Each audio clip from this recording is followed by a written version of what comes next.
Visakha steel plant ప్రైవేటీకరణను ఆపేందుకు చేసిన ప్రజా ఉద్యమాలు, నాయకుల త్యాగాలు ఉక్కు సత్యాగ్రహం చిత్రానికి ప్రేరణని చిత్ర నిర్మాత, దర్శకుడు హీరో సత్యారెడ్డి చెప్పారు.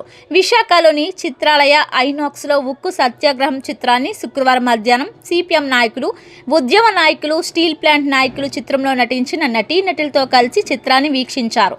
అనంతరం హీరో సత్యారెడ్డి మీడియాతో మాట్లాడుతూ విశాఖ ఉక్కు ఆంధ్రుల హక్కు అని నినాదంతో ఉద్యమకారుల త్యాగాలు ప్రజలు తెలియజేస్తూ 32 మంది ప్రాణ త్యాగాలతో నిర్మితమైన సినిమా ఉక్కు సత్యాగ్రహం అని తెలిపారు. ప్రజాయుద్ధ నౌక విప్లవ కవి గద్దర్ ఆఖరి చిత్రం అని చెప్పారు. 32 మంది ప్రాణ త్యాగాలను ప్రపంచానికి తెలియజేస్తూ 37 రోజుల క్రితం 150 థియేటర్లో ఈ చిత్రం విడుదల అయ్యిందని, ఇప్పటికీ అనేక చోట్ల విజయవంతంగా ప్రదర్శించబడుతుందని, అంటే విశాఖ ఉక్కు తెలుగువారి హక్కు అని నినాదం తెలుగు ప్రజల సెంటిమెంట్ అని చెప్పారు.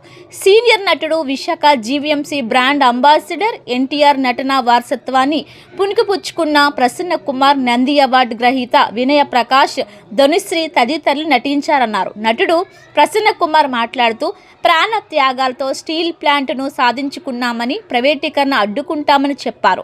ఈ కార్యక్రమంలో సిపిఎం నాయకులు గంగారాం, ఆర్కేవీఎస్ కుమార్, స్టీల్ ప్లాంట్ భూ నిర్వాసితుల సంఘం ప్రతినిధి నరసింగరావు, ఉమ్మడి అప్పారావు, కాంగ్రెస్ నాయకులు వజ్జిపర్తి శ్రీనివాస్, మజ్జిద్ రేవిశ్రీ తదితరులు పాల్గొన్నారు.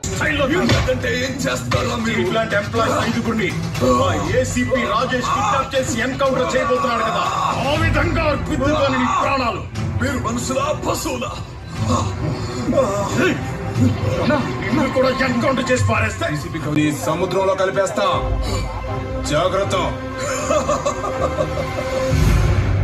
ఎంతకంటే ఇంకేం చేస్తారా? మీలాంటి దుర్మార్గుల వల్లేరా మీ డిపార్ట్మెంట్ పరువు పోతుందిరా.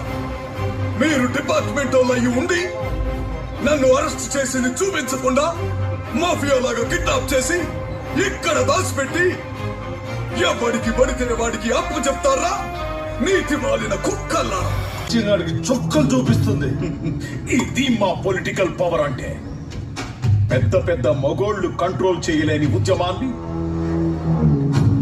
ఒక్క ఆడది ఆ లీడర్ సత్యంగాన్ని అరెస్ట్ చేసి ఉద్యమం ఊసు లేకుండా చేస్తోంది. శభాష్. సెకండ్ డిగ్రీ ప్రయోగించిన నీలో ఎటువంటి మార్పు రాలేదు. నేల మీద కట్టేసి నీటిలో నిలబెట్టి ఆ నింగి సాక్షిగా గాలిలో ఉంచావు. అయినా నువ్వు మారలేదు. కరుడు గట్టిన ఉగ్రవాదిలా ఉన్నావు. నీ నుంచి మార్పు కోరుకోవడం మాదే తప్పు. నువ్వు నార్త్ ఇండియాలో పెరిగినా, విదేశాల్లో చదివినా, వెస్టర్న్ కల్చర్ కి అలవాటు పడ్డా, తెలుసో తెలియకో నా తెలుగు సంస్కృతి గురించి చెప్పకనే